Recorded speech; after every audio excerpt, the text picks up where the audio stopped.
I was 3 sentences into my graduation speech when I made the mistake of looking for my family's row, and found it empty. My name is Rosalyn Rose, to everyone who's ever mattered, and I'm 29 years old, standing at a podium in a rented auditorium that smelled like new carpet and old air conditioning, wearing a cap that kept sliding backward no matter how many bobby's pins I'd used that morning.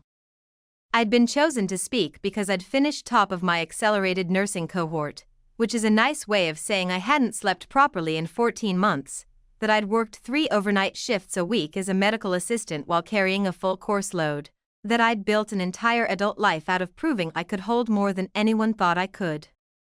I'd told my mother the date 6 months in advance. I'd told her again in March, and again 2 weeks before, texting her the auditorium address with a little map pin attached, the way you send directions to someone you're not entirely sure will need them but want to make impossible to forget. She'd said, both times, in the specific tone she used for things she had no intention of prioritizing, "We'll be there, honey. Of course we'll be there." The seats reserved for family, row 12, for seats I'd requested specifically, paid the $20 reservation fee for out of my own pocket because the ceremony coordinator said it was the only way to guarantee they wouldn't get taken by strangers, sat completely empty under the fluorescent lights. I'd checked that row so many times in the hour before the ceremony that the usher had started giving me a look, kind but pitying, the universal expression of someone watching a person count chairs that weren't going to fill. And then, halfway through my second paragraph, somewhere around the sentence about resilience I'd rewritten 4 times the night before, I saw him. 3rd row from the back, on the aisle, in a gray sweater I recognized because I'd been the one who bought it for him, for Christmases ago, in a life that felt like it belonged to someone else now. Daniel. My ex.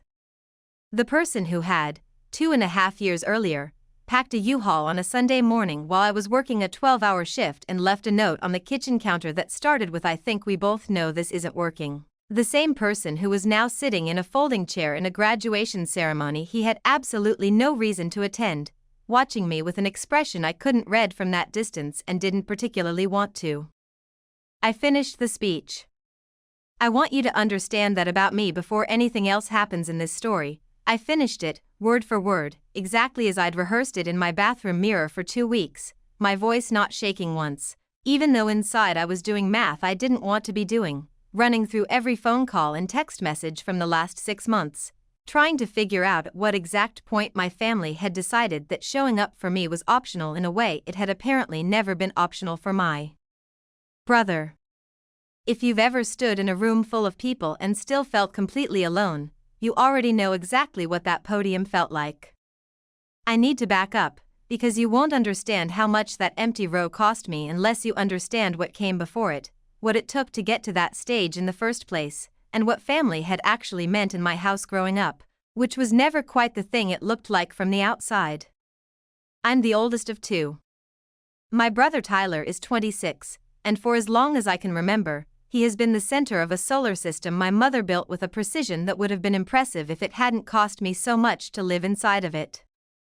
My father died when I was 19, a heart attack, sudden, the kind of loss that reorganizes a family overnight, and after that, my mother's entire emotional world seemed to fold inward around Tyler in a way it never quite did around me. I don't think she decided this consciously. I don't think most people who play favorites ever admit it to themselves in those terms. But I watched it happen year after year. In 1,000 small comparisons I got tired of counting. When Tyler dropped out of community college after 1 semester, my mother told everyone he was finding himself. When I switched my major twice trying to figure out what I actually wanted, she asked me, more than once, why I couldn't just commit to something like a normal person. When Tyler got his first real job at 24, working retail management at a mall outside Columbus, she threw a dinner party. When I got accepted into the accelerated BSN program, a program with a 14% acceptance rate, a program I'd studied for an entire year to qualify for while working full-time, she said, "That's wonderful, honey," in the same tone she used for weather updates, and then spent the rest of the phone call asking whether I thought Tyler's new girlfriend seemed serious. I want to be honest about something that doesn't make me look particularly good in hindsight. I kept trying. For years, I kept trying, kept calling, kept showing up to family dinners even when I had shifts that made it exhausting, kept sending updates about my life that I knew, on some level, were rarely going to be met with the enthusiasm I was quietly hoping for. I told myself this was just how my mother was, not cruel, just imperfect, just a woman who'd lost her husband too young and found comfort in mothering her son in a way she'd never quite figured out how to do for her daughter. I built entire explanations for her behavior that let me keep showing up. I think, somewhere underneath all of it, I believed that if I just proved myself impressively enough, eventually the math would balance out. Eventually she'd look at me the way she looked at him. That belief, more than anything else, is what got dismantled the day I stood at that podium and found row 12 empty. I got through the rest of the ceremony in a kind of controlled numbness, the specific, practiced numbness of someone who has spent years learning to keep functioning through disappointment, to smile at the reception line, to accept congratulations from strangers and classmates' parents while some part of her brain kept replaying an empty row of blue plastic chairs. I hugged my program director. I posed for photos with two friends from my cohort, Priya and Marcus, both of whom had entire rows of family cheering when their names were called, both of whom, I could tell, noticed the difference and were too kind to say anything about it directly. Daniel found me afterward, near the edge of the lobby, where the crowd had thinned into small clusters of families taking photos under a banner that said "Congratulations graduates" in balloon letters that were already starting to sag. "Hey," he said, hands in his pockets, the same slightly hesitant posture he always used when he wasn't sure if he was welcome, a posture that, I noticed with some distant irritation, hadn't changed at all in 2.5 years, even though everything else about him seemed slightly different, older somehow, more careful. "What are you doing here?" I said. It wasn't hostile, exactly. It was closer to genuine confusion, the specific disorientation of seeing a piece of your old life show up somewhere it had no logical reason to be. "Your mom posted the date on Facebook," he said. "Back in the spring, I think." "I don't know. I saw it and I don't know, Rose. I thought someone should be here." I didn't know what to do with that sentence. I still don't, fully, even now. Someone who had left me with a note on a kitchen counter had apparently spent more attention on my life in the last 6 months than the people who'd raised me. I didn't cry in that lobby, though I came close, closer than I wanted anyone, especially him, to see. "Thank you," I said, because I didn't have a bigger sentence available to me in that moment, and because some old, tired part of me was already, embarrassingly, grateful just to have one familiar face in a room built for families that had made their choices clear. I didn't know it yet, but that gratitude, small, reflexive, the kind of thing you feel before you've had time to think it through, was going to complicate everything that came next in ways I couldn't have predicted standing in that lobby with my cap still sliding backward off my head. My mother's absence that day wasn't a one-time oversight I could quietly forgive and move past. It was the loudest version yet of a pattern I'd been quietly documenting, without calling it documentation, for years. And Daniel showing up in her place was about to force me to ask questions about both of them that I'd been avoiding for a very long time. 3 weeks before graduation, my mother called to ask if I could pick up Tyler's dry cleaning on my way to work, because she was swamped with something she never quite specified. I want to start there instead of somewhere more dramatic, because I think the ordinary requests are actually where you can see a family's real architecture, long before anything breaks loudly enough to notice. I said yes, obviously. I always said yes. I drove 20 minutes out of my way before a 12-hour shift, picked up 3 shirts and a suit jacket for a brother who lived 12 minutes from the dry cleaner himself, and dropped them at his apartment because my mother had asked me to do that too, in the same call, as though it were simply the next line in a sentence she'd already decided I'd agreed to. Tyler answered the door in sweatpants, scrolling his phone, and said, "Oh, thanks," without looking up, the specific casual gratitude of someone who has never once had to wonder whether help would arrive when he needed it. I didn't say anything about the 20 minutes, or the shift I now had to rush to, or the fact that this was the 3rd errand that month. I told myself it was fine. I told myself, the way I always did, that this was just what being the older sibling meant, a story I'd built for myself so thoroughly that I rarely noticed anymore how much weight it was quietly asking me to carry. That was the week I first mentioned graduation to my mother directly, not as a passing update but as an actual invitation, the kind with a date and a time and a request. "I'd really love for you to be there," I said, standing in my kitchen on a rare evening off, watching the light change outside my window while I waited for her answer. "It's a big deal, Mom. 14% acceptance rate. I worked so hard for this." "Of course we'll be there, honey," she said, and I remember exactly how automatic it sounded, the verbal equivalent of a nod given without really looking up. In the background, I could hear Tyler's voice, and my mother's attention audibly shifted mid-sentence with me, the way it always did, toward whatever he was saying in the next room. "Hold on, Tyler, what?" "Sorry, honey, what were you saying?" I said it didn't matter. I said I'd already told her the important part. I didn't think much of that moment at the time. I filed it away the way I'd filed away 1,000 similar moments over the years, small evidence of an old pattern I'd stopped consciously registering, because registering it fully would have meant admitting something about my whole family that I wasn't ready to admit yet. If you've ever caught yourself explaining away the same disappointment for the 10th, the 20th, the 100th time, telling yourself it's a coincidence, a busy season, an unfortunate timing, you already know how quietly exhausting that particular arithmetic becomes. Work absorbed most of my attention over the following 2 weeks, which was, in its own way, a relief. I was doing my final clinical rotations, 12-hour shifts on a cardiac unit that left me hollowed out in a way that made it easy not to think too hard about anything beyond the next patient, the next chart, the next 4 hours of sleep before I had to be back.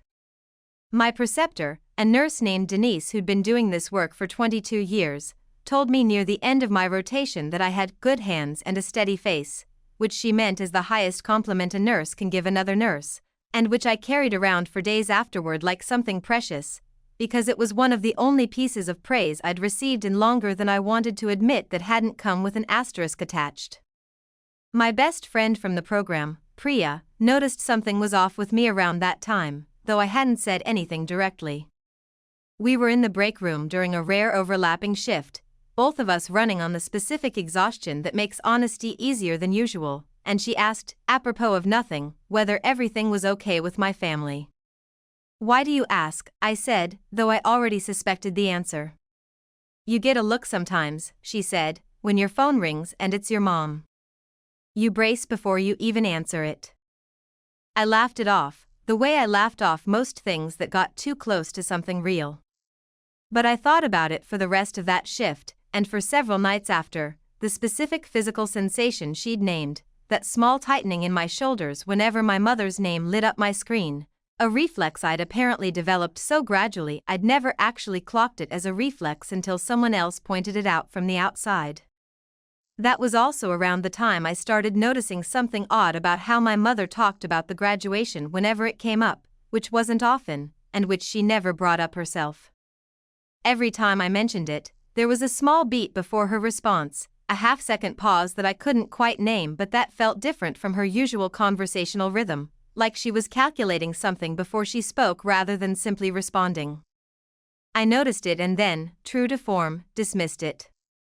I told myself I was reading into things because I was tired, because clinical rotations made everyone a little paranoid, because surely, this was different. This was the thing I'd built my entire adult identity around. Surely this was the one my mother wouldn't miss. I want to stop here for a second. If you've ever built your whole sense of hope around the idea that this time will finally be the exception to a pattern you already know by heart, you already understand exactly the particular optimism I was running on that spring, an optimism that wasn't naive so much as necessary, the only way I knew how to keep showing up for people who kept giving me so little reason to. 10 days before graduation, I called Tyler directly, mostly because I hadn't heard from him about the ceremony at all, and some part of me wanted to hear him say, unprompted, that he was looking forward to it.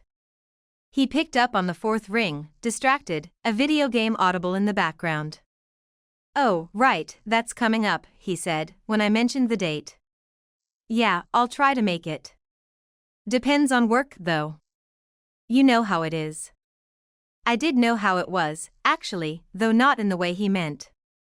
I knew that Tyler had never once, in his adult life, missed anything that mattered to him because of work, not his own birthday parties, not friends' bachelor events, not a concert he'd driven 4 hours for the previous summer. I knew, without either of us saying it directly, that depends on work was a sentence reserved specifically for things that didn't feel urgent enough to prioritize. I said okay. I said I understood. I hung up the phone and sat very still in my apartment for a few minutes, feeling something shift slightly in my chest that I didn't yet have language for. I called my mother again 5 days before the ceremony, ostensibly to confirm logistics, parking, seating, what time they should arrive, but really, I understand now, to give her one more clear opportunity to demonstrate that this mattered, that I mattered, in the specific concrete way that showing up requires. She confirmed the details in a tone that felt, to my ear, slightly rushed, slightly distracted, punctuated by the sound of her typing something on another device while we talked. "We'll be there," she said again, the same worn phrase, and this time I noticed, really noticed, in a way I couldn't unnotice afterward, that she hadn't asked a single question about the ceremony itself. Not what time it started. Not what I'd be wearing under my gown. Not whether I was nervous, or proud, or any of the things a mother might reasonably ask a daughter days before watching her walk across a stage after years of grueling work. She'd asked about parking. That was the entire scope of her curiosity. I hung up that call and stood in my kitchen for a long time afterward, staring at nothing in particular, feeling the specific quiet dread of a person who has just started to suspect something she isn't ready to fully believe yet. I didn't call anyone to talk about it. I didn't text Priya, or Daniel's old number I still hadn't deleted for reasons I told myself were purely logistical. I made dinner I didn't really taste, and I went to bed early, and I told myself, one more time, that I was overreacting, that families were complicated, that my mother loved me even if she wasn't always good at showing it the way I needed her to. If you've ever talked yourself out of an obvious truth because believing it would have cost you more than not believing it, you already know exactly the specific negotiation I was running with myself in those final days before graduation, a negotiation I would lose, completely and publicly, the moment I looked out at an empty row of blue plastic chairs 3 sentences into my own speech. The days immediately after graduation were quiet in a way that felt almost eerie, like the eye of something that hadn't finished passing through yet. My mother texted the morning after the ceremony, not a call, a text, 3 lines long, apologizing vaguely for how the day went without naming what specifically had gone wrong, without using the word sorry in any form that actually committed to something. "We got held up, honey. I'm so proud of you. We'll celebrate soon, promise." I read that text 4 times before I responded, trying to locate an actual explanation somewhere inside it and finding only the shape of one, an outline with nothing filled in. Held up by what? Held up where? I didn't ask those questions directly. I typed back something short and neutral, "Thanks, Mom," because some old reflex in me still wasn't ready to demand the specifics I already half suspected I wouldn't like. I called Tyler 2 days later, partly because I wanted to hear his version, and partly because some part of me was still hoping he'd surprise me, that he'd apologize on his own, unprompted, in a way that would tell me something had actually registered on his end about what that empty row had cost me. "Yeah, sorry I couldn't make it," he said, in a tone that suggested he'd already mentally filed the apology as complete, delivered, resolved. "Mom said something came up with the car, I think? I don't really know the details." "The car," I repeated. "I think so. You'd have to ask her." I did ask her, eventually, 3 days after graduation, in a phone call I'd rehearsed almost as carefully as my speech, not to accuse, not yet, but to simply ask, plainly, what had actually happened that morning. My mother's answer arrived in pieces, none of which quite fit together the way a true story usually does. First it was the car, something about a dead battery that morning. Then, a few sentences later, it became a scheduling conflict with Tyler's new girlfriend's family brunch, an event I hadn't previously heard mentioned at all. Then, near the end of the call, almost as an aside, she said something about not wanting to make a big production out of just a graduation, a phrase that landed in my chest like something physical, a small, precise wound delivered so casually she probably didn't register its weight at all. I didn't say anything for a moment. I remember the specific silence on my end of that call, not empty, but full, crowded with every version of this same disappointment I'd swallowed over the last decade, all of them arriving at once, demanding to finally be counted instead of individually excused. "It wasn't just a graduation, Mom," I said finally, and I heard how carefully I kept my voice even, the way I'd learned to keep my voice even with patients whose families were falling apart in front of me. A professional calm I'd apparently started applying to my own life without quite meaning to. It was 4 years of work. It was the hardest thing I've ever done. "I know that, honey. I said I was proud of you. You said it in a text." The morning after. There was a pause on her end, longer this time, the kind of pause that told me she was aware, on some level, that this conversation had shifted into territory she hadn't prepared for. "I don't understand why you're making this into something bigger than it is," she said finally, and I felt the particular vertigo of a sentence designed to make the person who was hurt responsible for the size of their own hurt, as though my pain were the disproportionate thing in the room rather than the absence that had caused it. I hung up not long after that, more unsettled than angry, though the anger would come later, in slower, colder waves I hadn't expected. I sat in my apartment that evening and did something I hadn't let myself do in years. I actually sat down and tried to count. Not abstractly, not as a vague feeling I'd been carrying, but concretely, every major event in my adult life, laid out chronologically, next to what my family's actual presence had looked like for each one. My associate's degree graduation, 6 years earlier, my mother had come, though she'd left before the reception to pick up Tyler from a friend's house. My first apartment, moved into alone, no one from my family present, though Tyler's move in the same year had turned into a family gathering with pizza and a rented truck everyone had pitched in for. My father's funeral, the one event where grief had briefly flattened the usual hierarchy, though even there, I remembered now with a clarity that made my stomach turn, that it had been Tyler people checked on first at the reception afterward, Tyler whose grief had been treated as the more urgent, more central loss, even though I was the one who'd found our father on the kitchen floor that morning, the one who'd performed CPR until paramedics arrived, the one who still, a decade later, couldn't walk past a certain kind of tile flooring without a flicker of something cold moving through her chest. I hadn't let myself think about that comparison before, not directly, not in those terms. Sitting with the list in front of me that night, I understood, with a clarity that felt almost violent in its suddenness, that this wasn't a series of isolated oversights. It was a pattern with a shape, a consistency, a logic that had been operating quietly underneath my entire life, and I had spent years constructing individual excuses for each instance specifically so I wouldn't have to look at the pattern itself. That was also the week Daniel texted me for the first time since graduation, a short message, careful, asking if I was doing okay, no other agenda attached that I could detect. I stared at the text for a long time before answering. Some old caution in me wanted to ignore it entirely, to preserve the clean line I'd drawn around that chapter of my life 2.5 years earlier. But another part of me, tired and raw in a way I didn't fully understand yet, wanted, just once, to talk to someone who had actually shown up. I answered. We texted for most of that evening, nothing especially deep, mostly logistics of our separate lives, his new job in Cleveland, my plans for where to apply for my first RN position, but there was an ease to it that surprised me. A familiarity that had survived, apparently, everything that had happened between us. I didn't examine that too closely. I told myself it was just nice to talk to someone who remembered who I used to be before nursing school consumed every hour of my life. I didn't know it yet, but that easy familiarity was going to become more complicated than I expected, and not for the reasons I might have guessed.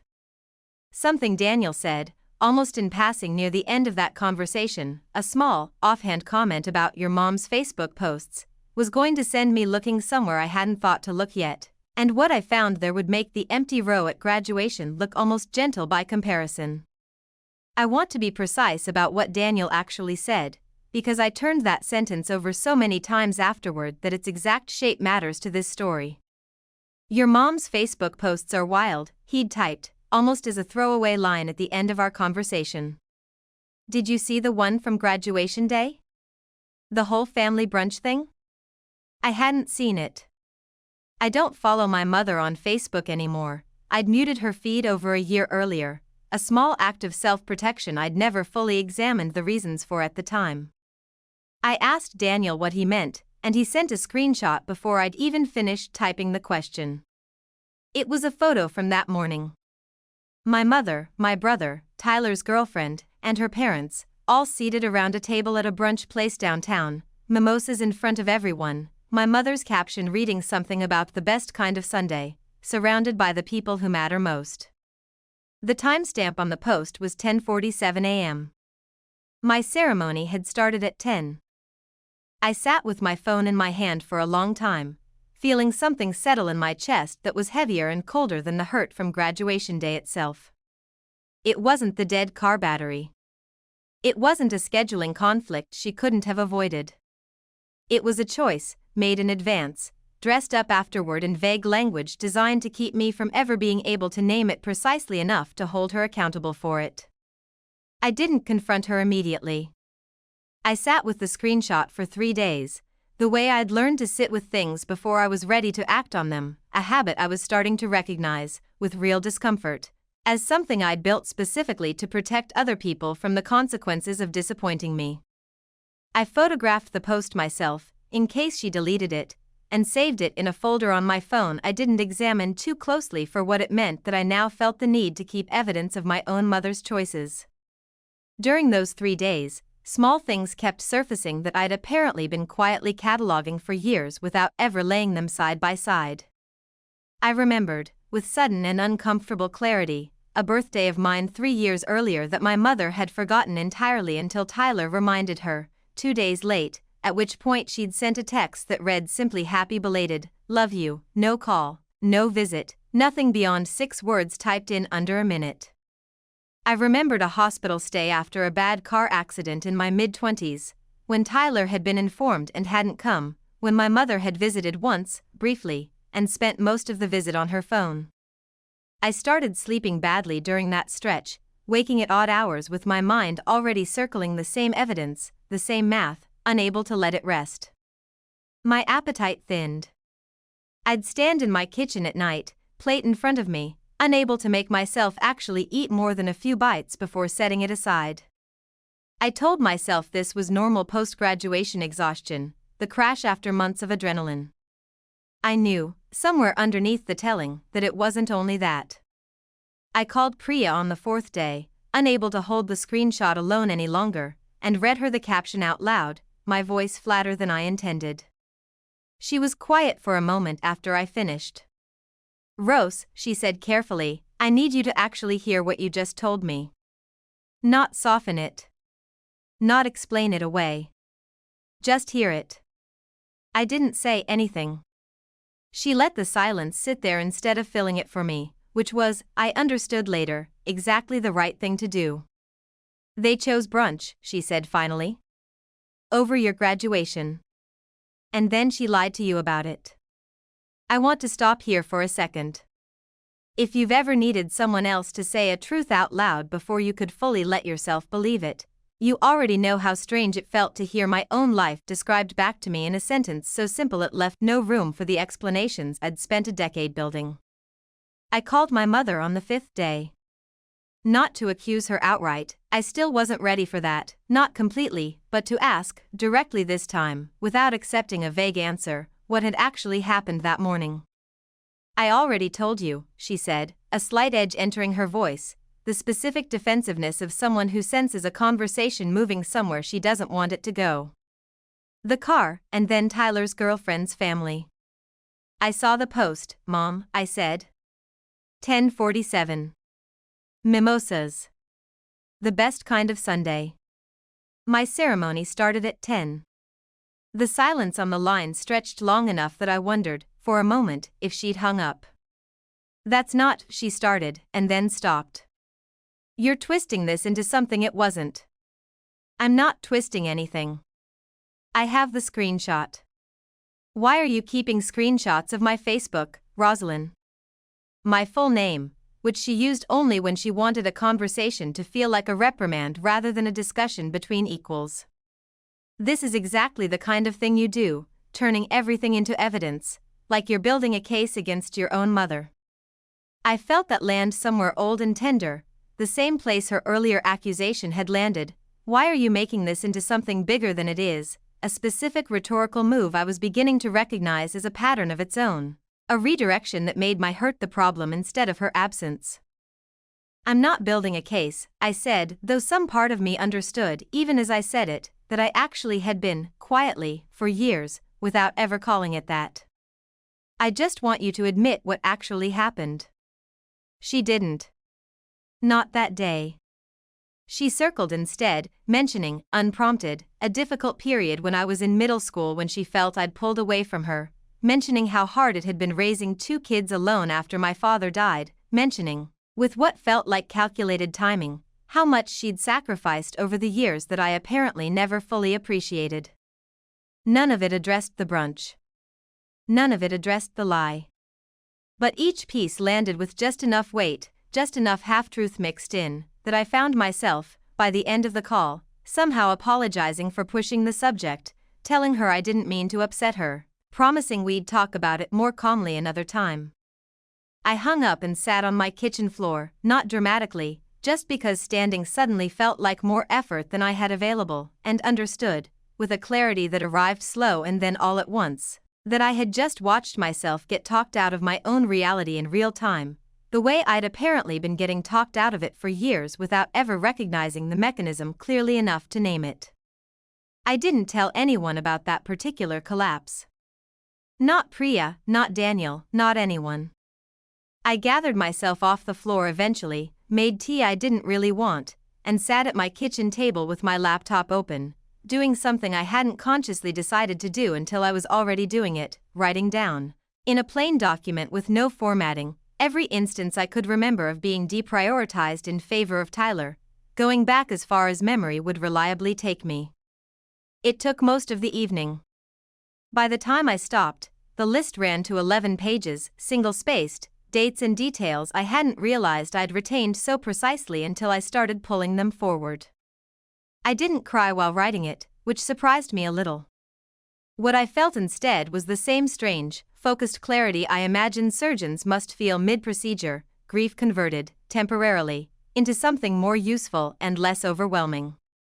I saved the document, closed my laptop, and sat for a while in the quiet of my apartment, aware that something in me had shifted permanently, even if I couldn't yet say exactly what I was going to do with that shift. I still had the brunch to fully confront her about, still had a conversation coming that I wasn't ready for. But the 11 pages sitting on my laptop weren't going anywhere now that they existed. And neither, I understood, was I not back into the old pattern, not without a much harder conversation than the one I'd just had. If you've ever spent years excusing the same behavior individually, one incident at a time, only to see the whole pattern at once and realize how much smaller each excuse looks lined up against all the others, you already know exactly the particular vertigo of that evening at my kitchen table. I didn't know it yet, but that 11-page document was going to matter more than I expected, and sooner than I expected too. Because 3 weeks later, at a family dinner I almost didn't attend, my mother was going to say one sentence that would make putting it back in a drawer impossible. The dinner happened 3 weeks later, at my mother's house, ostensibly to celebrate Tyler's promotion to assistant store manager, a milestone that had, predictably, generated an actual phone call, actual excitement, actual plans made a full month in advance. I almost didn't go. I sat in my car in her driveway for a long moment before I made myself walk inside, the 11-page document still open on my laptop at home, a weight I carried into that house even though I hadn't printed a single page of it. I told myself I was going to get through dinner politely, the way I always did, and figure out the rest later. I want you to understand that I still didn't walk in planning to say anything. Some habits take longer to unlearn than a few weeks of clarity can undo. It was Tyler who broke the evening open, though not intentionally, not the way Kayla had, months earlier in another story I'd only recently started hearing about from a coworker whose family situation eerily echoed my own. Tyler was telling everyone at the table about a manager's dinner his store had thrown for him the week before, animated in the specific way he only got when he was the center of attention, and somewhere in the middle of the story he said, without thinking, "It was actually kind of like a bigger deal than your graduation thing, honestly, like, way more people showed up." The table went quiet in the particular way a room goes quiet when someone has said something true without meaning to. I felt something in my chest that I can only describe as a door finally opening after being pushed against for years. Not slammed open, just opened fully, without resistance, the way a door opens once you stop bracing it shut yourself. "No one showed up to my graduation," I said, and my voice came out steadier than I expected, almost calm, which surprised me as much as anyone at that table. "Because you all chose brunch instead." My mother's hand stilled on her wine glass. "We are not doing this again tonight." "We never actually did it the first time," I said. "You changed the subject. You made it about how hard you had it after Dad died. You never once said you were sorry for lying to me about where you were." "I did not lie to you. You told me it was a dead car battery. Then a scheduling conflict. Then you posted a picture at brunch at 10:47 in the morning, captioned 'The best kind of Sunday, surrounded by the people who matter most.' My ceremony started at 10. The words landed in the room with a weight I hadn't fully anticipated, even after weeks of carrying them privately. My mother's face went through several things in quick succession: surprise, something closer to panic, and then, settling into place with a speed that told me this reflex was old and well practiced, something sharper. "You have no idea what it's like raising 2 children alone," she said, and her voice climbed into the register I recognized instantly, the one that had talked me out of my own reality on the phone weeks earlier. "You want to sit here at your brother's celebration dinner and make everything about you, again, the way you always do. Do you know how exhausting it is, Rosalyn, being told constantly that I'm not enough, that I never do anything right, after everything I sacrificed for this family? You've always resented Tyler for things that aren't his fault. This is what that resentment looks like from where I'm sitting." It landed exactly where she meant it to. Some part of it, the old guilt about competing with a brother who'd lost as much as I had, the buried fear that maybe I really was the difficult one, the one who made things harder than they needed to be, had enough half-truth folded into it that I felt the ground shift for one terrible second under everything I'd walked uncertain of. Then I thought about the 11 pages on my laptop at home, and the ground came back. "This isn't about resentment," I said. "This is about a pattern I can actually list for you, date by date, if you want me to. I have it written down. 11 pages, Mom. 11 pages of you choosing him, over and over, and telling me I was imagining it every single time I noticed. My father's sister, my Aunt Deb, who I had genuinely never expected to speak up at a family dinner in my entire life, she'd always stayed carefully neutral, the diplomat who kept the peace at every holiday, set down her fork and said, quietly but clearly enough for the whole table to hear, Carol. Is she right? The room did not react uniformly. My uncle looked at his plate. Tyler's girlfriend, who barely knew any of us, sat very still with the specific discomfort of someone realizing she'd walked into something much larger than a celebratory dinner. Tyler himself went pale and silent, the animation gone completely out of his voice, and said nothing at all, nothing in my defense, nothing in his own, while my mother searched the table for an ally and found fewer than she expected. My mother's composure cracked then, not into tears exactly, but into something quieter and more exposed, a long pause where she seemed to be searching for a version of the story that could still hold together. I don't know how to talk about this the way you want me to, she said finally, her voice losing its sharp edge. I don't, Rose, I don't know how to be the mother you keep needing me to be. That's the first true thing you've said all night, I said. She was quiet for a moment, and then, in a voice smaller than I'd heard from her in years, she said something I hadn't expected at all. After your father died, I didn't know how to hold both of you. I know that's not an excuse. I know it doesn't fix anything. But Tyler needed so much, all the time, and you never seemed to need anything, and I think somewhere along the way I convinced myself that meant you were fine. That you didn't need me the way he did. I told myself that story for years because it was easier than admitting I just didn't know how to show up for both of my children at once, and I picked the one who made it obvious he needed picking. I didn't say anything for a long moment. I want to be honest that some old, exhausted part of me wanted, badly, to accept that as enough, to let the explanation stand in for the apology it wasn't quite, to go back to my old role of the daughter who made everything easier by forgiving quickly and asking for less. I needed you, I said instead, quietly. I just learned a long time ago not to show it, because showing it never seemed to change anything. I left before dessert. I didn't slam the door. I hugged my Aunt Deb on my way out, said a quiet goodnight to my uncle, and told Tyler, evenly, that we'd talk another time, not tonight. I drove home with the radio off, my hands steady on the wheel in a way that surprised me, given everything, and I sat in my apartment afterward not crying, not yet, just very still, feeling something enormous finally settle into a shape I could actually look at directly. My mother called 2 days later.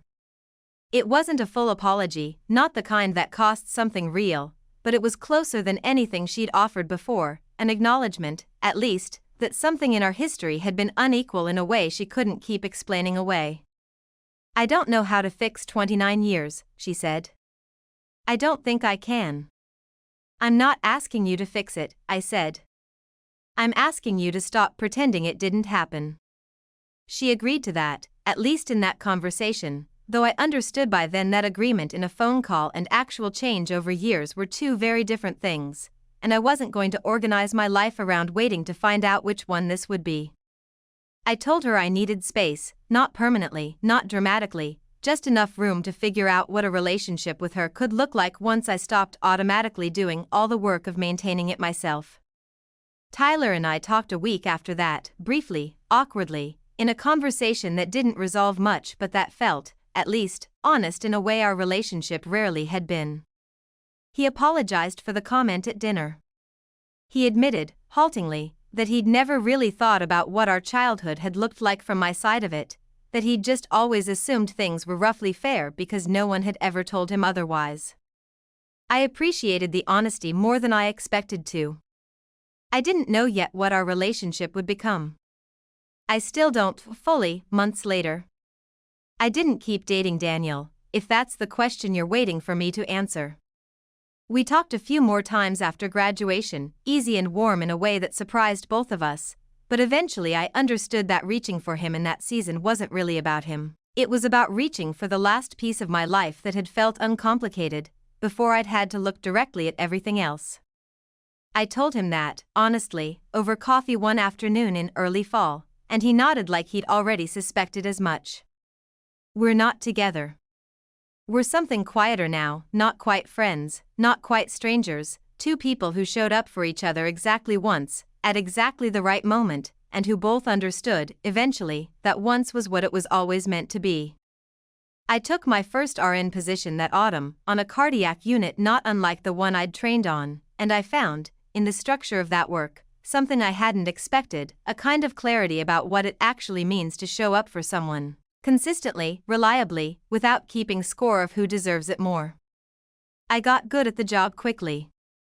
Denise, my old preceptor, told a colleague I had the calmest hands she'd trained in years, and this time, when I heard it secondhand, I let myself actually believe it instead of filing it away as something I'd have to prove all over again next week.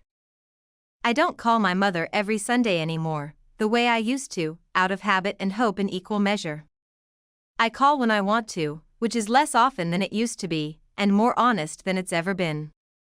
Our conversations are shorter now, and stranger, not warmer exactly, but truer, which I've decided matters more. She asked me, a few months ago, what I actually wanted from her, going forward, and I told her the truth. I wanted to stop being the daughter who made things easy. I wanted, for the first time in my life, to take up exactly as much room in my own family as I actually needed. I moved to a new apartment that winter, closer to the hospital, in a neighborhood none of my family had ever had a reason to visit before. I hung my nursing diploma on the wall myself, in a frame I bought myself, in a room no one from row 12 ever helped me fill. The last time I saw my mother, at Tyler's birthday dinner I attended on my own terms, staying only 2 hours instead of the whole evening, she looked at me for a long moment across the table, in a way that felt, for the first time in longer than I could remember, like she was actually seeing me instead of glancing past me toward whatever came next. We didn't say anything especially significant. But I drove home afterward without the old tightness in my chest, which felt, on its own, like a kind of ending, not a happy one, exactly, but an honest one, which I've come to understand is worth more. I don't know yet what my relationship with my family will look like in 5 years. I've stopped needing to know before I'm willing to live my life anyway. That, more than the diploma on my wall, is the thing I'm proudest of finding this year. The cruelest detail in this story isn't the empty row of chairs at graduation. It's the caption underneath the brunch photo, "The best kind of Sunday," surrounded by the people who matter most, posted at the exact hour Rose was standing at a podium, alone, looking for a family that had already decided, in advance, where they'd rather be. What makes Carol's absence land so hard isn't a single failure. It's that the pattern had been operating for years before graduation ever gave it a name loud enough to be undeniable. Every individual instance, the forgotten birthday, the dry cleaning errand, even the funeral where grief itself got unevenly distributed, was small enough on its own to explain away, and Rose spent a decade doing exactly that, building private justifications for a family that never once asked her to. Carol's blame reversal at the dinner table worked for a moment precisely because it wasn't entirely fabricated. She really had lost her husband young. She really had struggled to parent 2 grieving children alone. But real hardship doesn't automatically produce fair treatment, and the story reveals something uncomfortable about how families sometimes use genuine pain as cover for choices that have nothing to do with that pain at all. Carol didn't neglect Rose because she was overwhelmed by loss. She neglected her because Tyler's need was louder, and loud need is easier to mistake for greater need. Tyler's silence at the confrontation deserves attention too. He never lied. He never orchestrated anything. But he benefited, for years, from an imbalance he never had to examine, and his comment at the dinner table, careless, unthinking, is what finally cracked a pattern that careful, thoughtful confrontations had failed to touch for a decade. Sometimes the truth doesn't arrive through the person trying hardest to speak it. Sometimes it arrives sideways, through someone who has no idea what they've just said. The real turning point of this story isn't the confrontation itself, it's the 11 pages Rose wrote alone at her kitchen table, the moment she stopped treating each disappointment as an isolated incident and started treating it as data.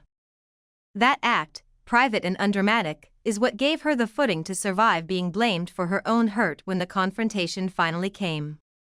What this story is ultimately about isn't really family, it's about the specific danger of being the child who never seems to need anything, and what happens to a person's sense of self when low maintenance gets quietly mistaken, by everyone around her, for it doesn't need love the way the other one does.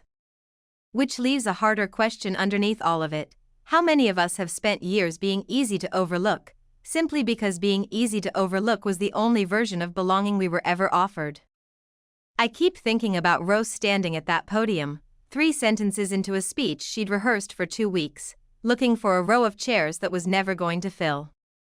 Not because it's the most dramatic moment in the story, but because I think most of us have stood in some version of that room, looking for the people who were supposed to be there, finding instead the space where they should have been. The signs were there long before graduation, the way they usually are. The rushed phone calls. The pause before her mother agreed to come. The dry cleaning picked up without a second thought about what it cost. None of it was hidden, exactly. It just took a long time and an empty row of chairs to see it clearly enough to finally say out loud. If there's one thing worth carrying out of Rose's story, it's this: needing less from people isn't the same as needing nothing. Sometimes the family members who ask for the least are the ones who've simply given up asking, and that giving up deserves to be noticed before it becomes the whole shape of someone's life. Thank you for sitting with Rose's story tonight. I'll see you in the next one.